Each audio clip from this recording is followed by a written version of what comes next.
Iran आणि इस्रायलमधील वाढत्या तणावामुळे आखाती देशांतील विमानसेवा विस्कळीत झाल्या असून यात दुबई आणि अबुधाबीमध्ये अडकलेल्या पुण्यातील प्रवाशांबाबत जिल्हाधिकाऱ्यांनी महत्त्वाची माहिती दिली आहे। पुण्याचे जिल्हाधिकारी जितेंद्र डुडी काय म्हणाले आहेत सांगतो, पण त्या अगोदर थोडक्यातला फॉलो करा। अनेक नागरिक पर्यटनासाठी तसंच इतर कामानिमित्त आखाती देशात गेले होते। त्यानंतर इराण व इस्रायलमध्ये सुरू असलेल्या युद्धामुळे दुबई आणि अबुधाबीमध्ये 198 नागरिक अडकले होते।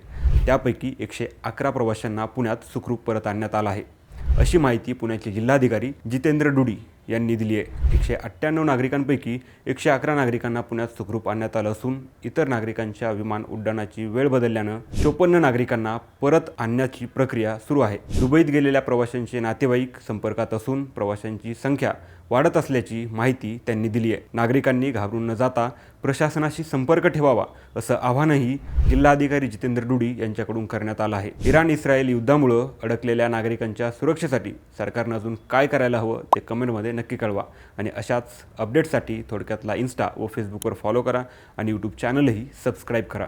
बातमी म्हणजे थोडक्यात।